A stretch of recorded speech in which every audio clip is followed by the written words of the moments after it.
on campus. And how the Kansas State women's basketball team fared in their postseason opener last night.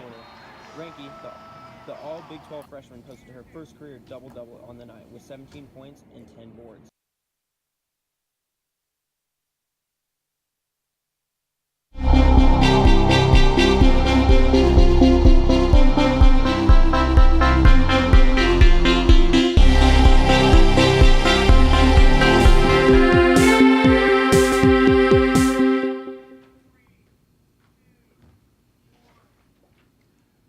Good morning and welcome to MHK All Day. I'm Evan Penner. And I'm Raina Garcia. Thanks for tuning in. Up first, we have a follow-up to a couple stories from last week. Last Friday, the Student Governing Association held elections for the 2018-2019 student body president, after a delay due to an investigation of the Roman Leverett campaign. Students cast their votes, and when all was said and done, Jordan Keel and Lacey Pitts won 1,994 votes to 1,483. Keel and Pitts say they want to focus on transparency between SGA and students. Connected, find community. You go out, you talk to groups, you're talking to students, all of that happens, and then elections end, and everyone always says, as a student on the outside, not involved in SGA, you don't necessarily know who wins unless you're, staying involved in the elections process, and you just don't hear about anything until the next campaign season. And so Lacey and I's idea is to really meet the students where they're at and meet them in the middle, where it's not kind of this stalemate of, okay, well, you're not coming to us and you're not coming, here, but really saying, okay, we'll be on campus, we're going to be present, you can stop by in between your class, and then really putting that with the students to say, we're going to be out there, so now it's your chance to come sit down. The search is over for a K-State student who drowned in Tuttle Creek Lake while kayaking. Electrical engineering student Anthony Berg's body was found last Thursday near the Tuttle Creek Dam in almost 40 feet of water. Rescue crews responded to a call of a kayaker in distress on the afternoon of Saturday, March 3rd.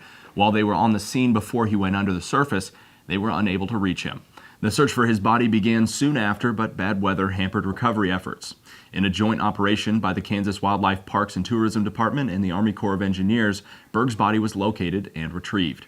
We spoke with Lieutenant Game Warden Jesse Garrett about the difficult process of searching for and recovering a body in a situation such as this.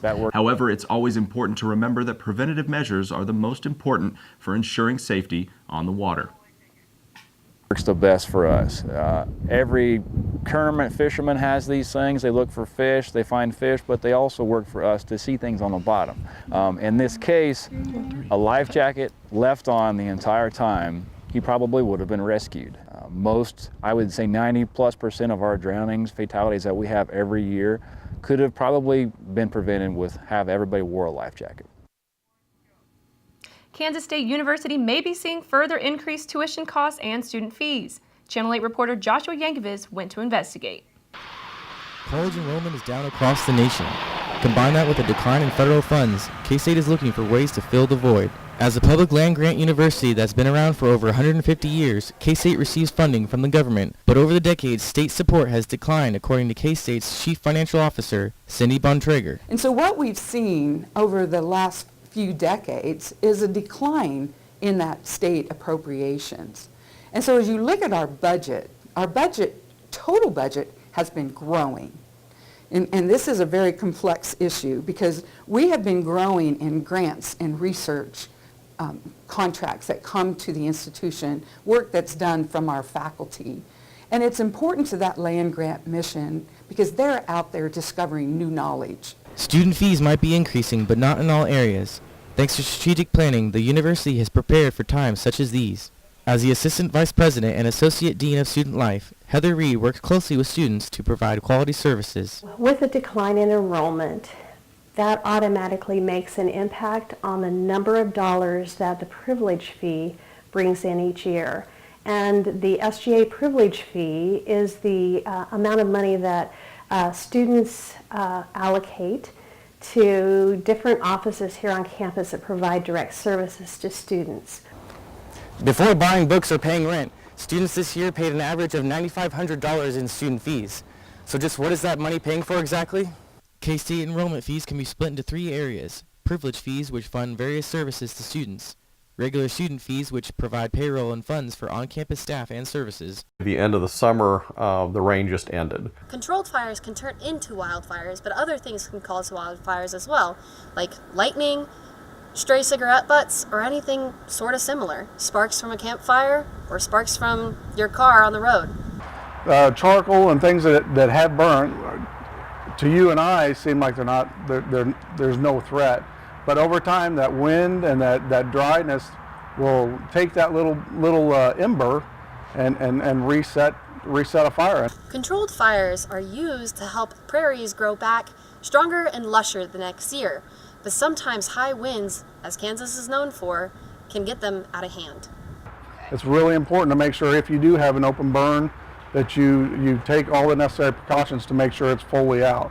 Being careless with your flammable materials this time of year can either cause a minuscule amount of damage or a massive amount of damage. It's better just to play it safe. Right now, the whole state is in a bad situation. Fire safety should be a top priority for all of us. In Manhattan, I'm Olivia Bergmeyer. MHK all day.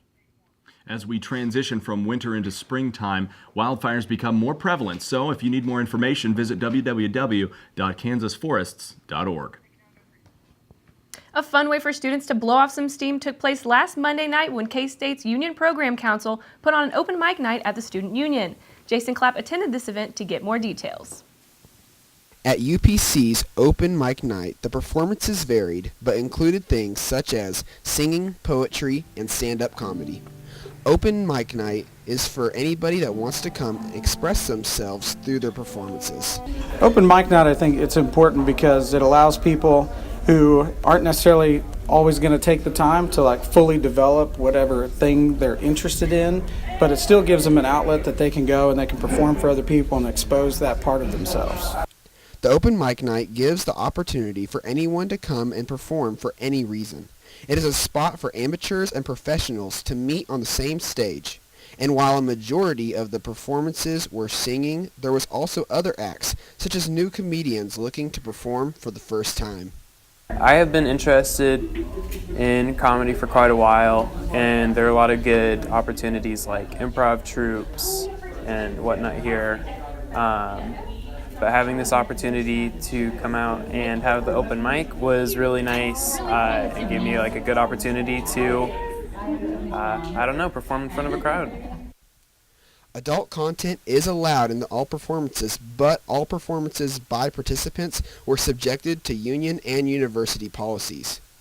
Anyone wanting to perform or express themselves is encouraged to try out the next open mic night. The only advice I would give is you just got to do it. If you're interested in developing a certain talent, at a certain point, you just got to go out there and you got to let people see it. So no matter how you do it, if you enjoy expressing yourself, open mic night is for you. I'm Jason Clapp with MHK All Day. So Evan, when are we going to see you up there trying your best to wow the people? I don't know if you'll be able to convince me, but if there's someone out there who's interested, next open mic night scheduled for April 9th. And with spring break coming up right around the corner, we give you some tips for those traveling long distances to take the week off. And how to have fun even if you stay at home. Staycation ideas coming up next on MHK All Day. I was so pleased with what I saw on the discussion boards last night. Who started the module? K-State Global Campus offers flexible online learning, the same name brand education, quality programs, and recognized award-winning professors with the flexibility to fit your life. Here you are, sir. Can I get you anything else? For your comfort and safety, light baggage must be stored in the overhead. K-State Global Campus. Always on, always there. The best kept secret in Manhattan is not a secret anymore. I'm Wyatt Thompson, the voice of the Wildcats, and welcome to JP's Sports Grill. With daily chef-inspired specials, a full bar, and a diverse menu that has something for everyone, this place is guaranteed to impress.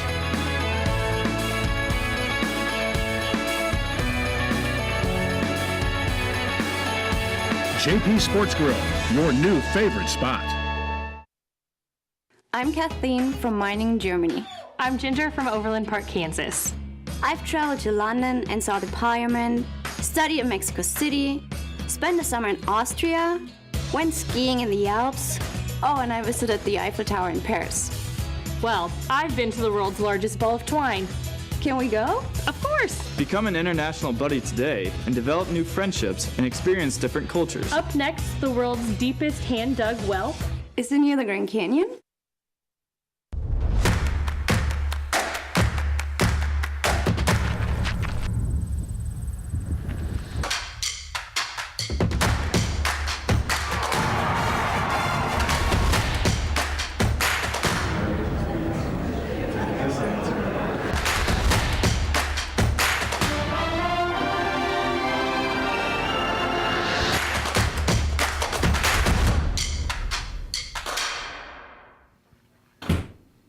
Welcome back to MHK All Day. Evan, what are your plans for spring break?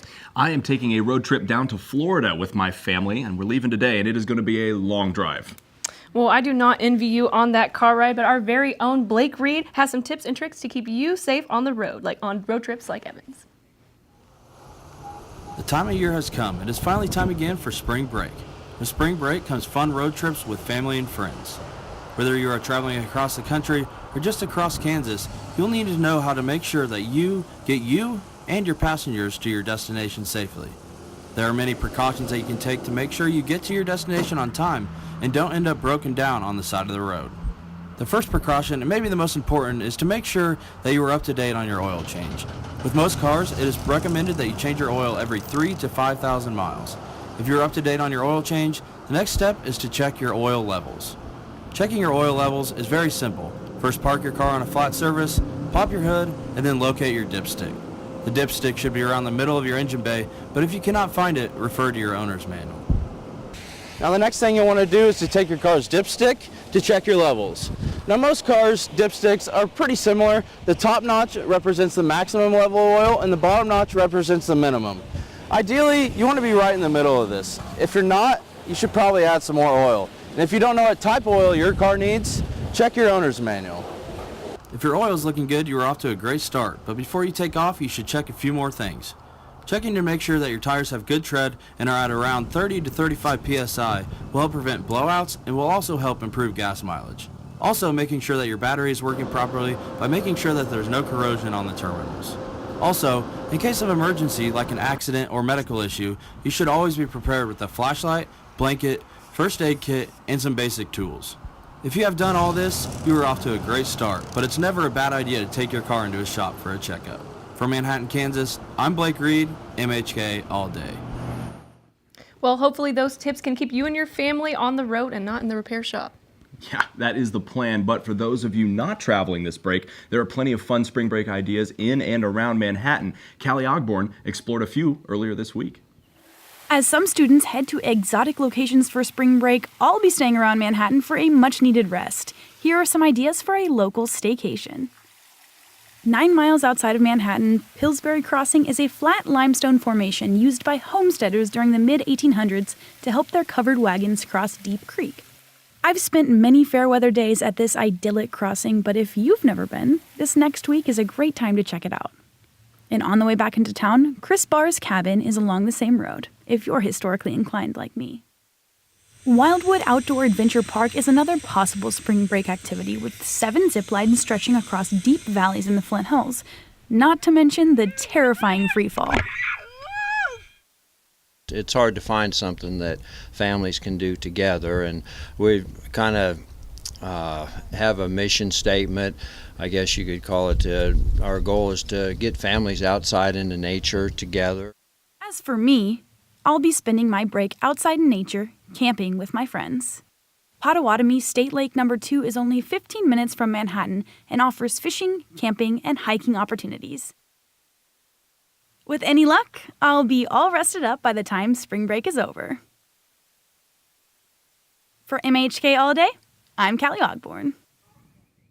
There are tons of things to do around Manhattan over break, and I know I'll be heading outdoors to enjoy the warmer weather. Well, that sounds like a great idea. Bree Smith has even more ideas for a fun break at home with our community calendar. Bree. Thanks, guys. Next Monday, if you need something for the little ones on spring break to occupy their time, there will be a free movie and craft event at the Manhattan Public Library from 2 in the afternoon until 3:45 in the Tammy Bork Storytime Room.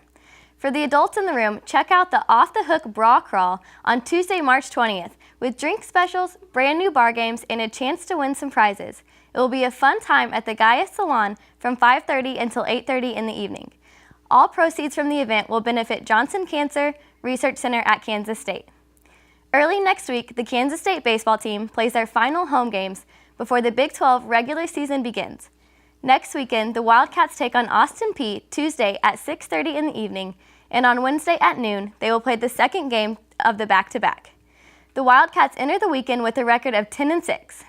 And taking place all week will be the Meet the Makers event at the Flint Hills Discovery Center, where local crafters and artisans will be demonstrating their work free for anyone who wants to check out what local people have been creating.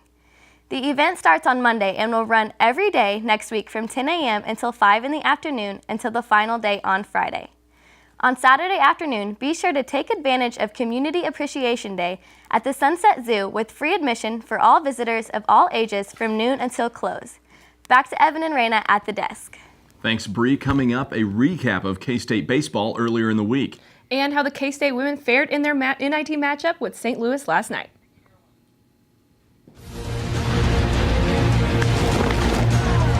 Schultz one, high and deep to left, goodbye.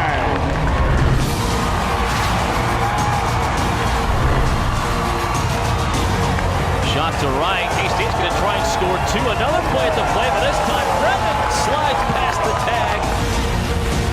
And Brad Hill is the all-time winningest coach in K-State history.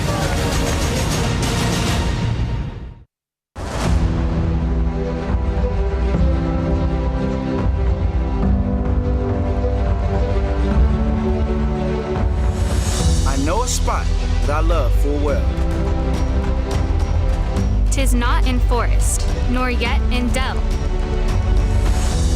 Ever it holds me with magic spell. I think of thee, alma mater.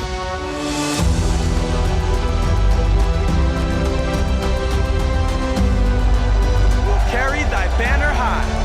Long, long. May thy colors fly.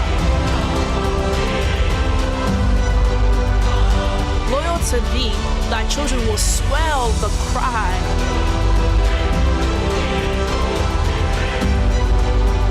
Hail, hail, hail, alma mater.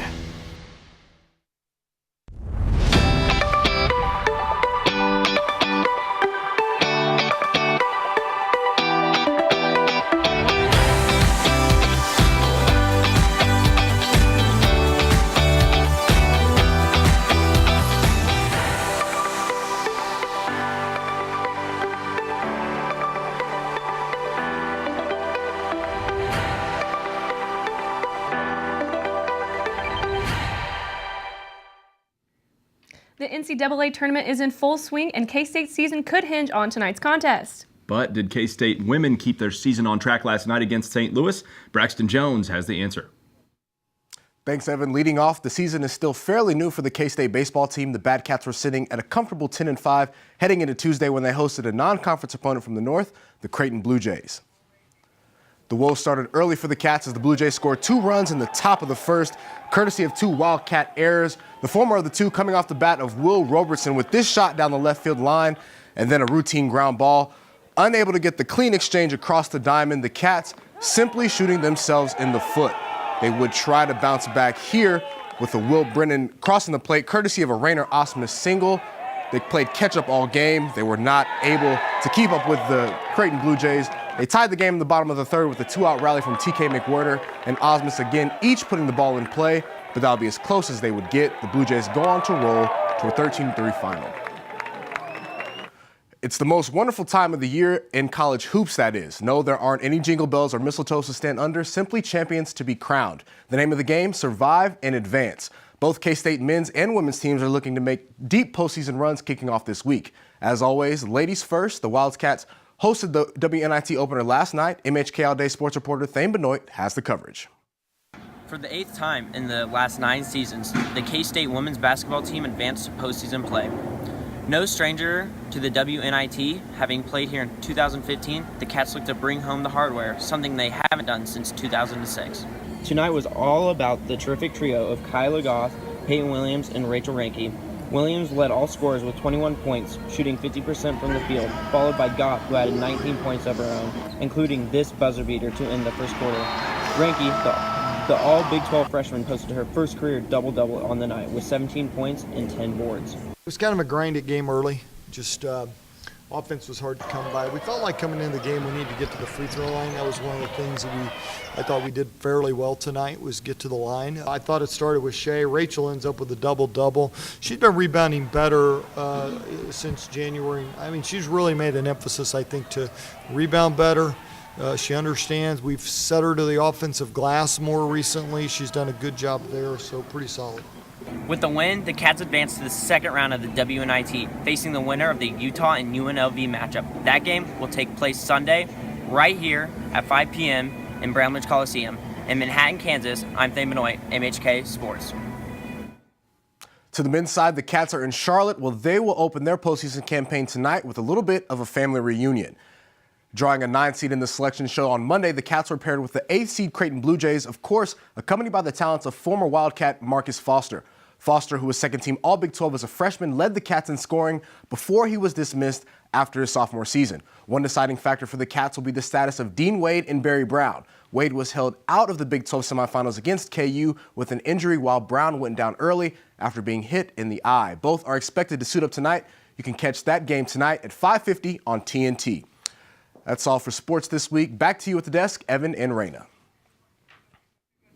Coming up next, in the middle of a difficult midterm week, find out how some four-legged friends help students cope with the stress of school. And we take a look at an opportunity for students to showcase their talents at a local open mic night.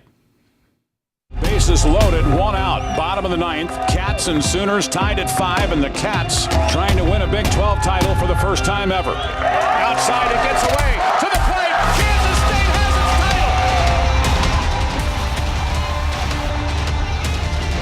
Chips it in the middle, a header into the goal, and a score for K-State.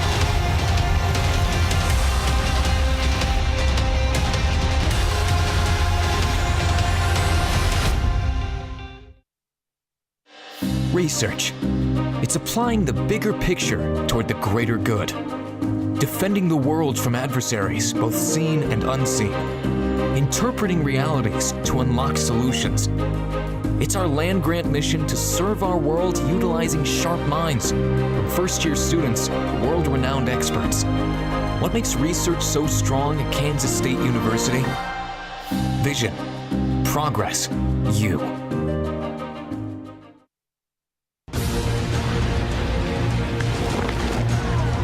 Schultz one, high and deep to left, goodbye.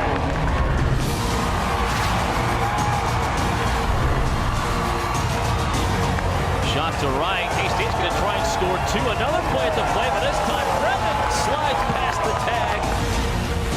And Brad Hill is the all-time winningest coach in K-State history. We are groundbreaking educators, laser-focused on inspiring students and sparking solutions. We are dedicated professionals, keeping campus safe, accessible, and inviting. We have big responsibilities, entrusted with serving our community and world.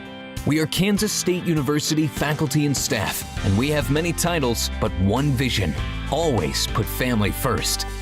What turns profession into passion? Selflessness, integrity, you. So, Evan, how were midterms for you? Did they have you stressing out? A little bit, but I made it through. I knew a lot of people that were really stressed. Well, I went to hang out with some precious pups to see how they help students relax during this exam-filled week. K-State students were visited by some furry friends on Wednesday. With spring break right around the corner, students had to conquer midterms first, which can be pretty stressful. So Student Counseling Services and Purple Paws teamed up for their event, Pet Away Stress. We bring dogs on campus and we do it twice a semester, so this will be the first one for the spring semester. And we partner up with Purple Power Animal Welfare Society. They just bring their dogs out so that students can enjoy them. The the dogs come from a local animal shelter and benefit from this event just as much as the students. It's wonderful for these dogs. These dogs are coming from shelter situations where they have very little or no human contact, really, no attention. Our dogs get swarmed every year. I mean, really, with students. They love it. We get a lot of feedback. And for our purposes, it's wonderful because we get volunteers that we always are looking for. Other than being cute and cuddly, what is it about these animals that helps relieve stress? They're always happy. They don't judge you for the way that you look. They want to interact with you. I think it's a way for people to connect with someone and to kind of forget about their problems temporarily. According to a 2011 study, pet owners had less stress and quicker recovery from stress when they were with their pets. Multiple studies have also found that pets increase opportunities for socialization, which can also help relieve stress. These cuddly companions got all sorts of attention from those who came to play with them, all while giving students a little relief from the midterm madness. Those dogs looked like they were loving all that attention they were getting. Raina is joined with some more furry friends from the Riley County Humane Society on our interview set. Raina. Thanks, Evan. I'm joined by Liz Lewis, who is the president of the Riley County Humane Society. Tell us a little bit about the Humane Society and what they do around Riley County. Yeah, so the Riley County Humane Society is a local foster-only group. So we are just run basically a group of foster homes. We have a cat, dog, and exotics program, so we really take in all types of animals. And this is just one of our dogs that we have in foster right now. He's my foster. So, but yeah, we do a lot of rescue of the animals in the local area. We mostly pull from regional shelters that maybe are about to euthanize an animal. We'll pull them in, or medically needy animals especially are kind of the two groups that we usually work with. Okay, can you tell us a little about who this little guy is that we have here today? Yeah, so this is Champ. Champ is about 10 years old. He's a cattle dog mix. He had heartworm, so he just finished his heartworm treatment, and he is available for adoption now.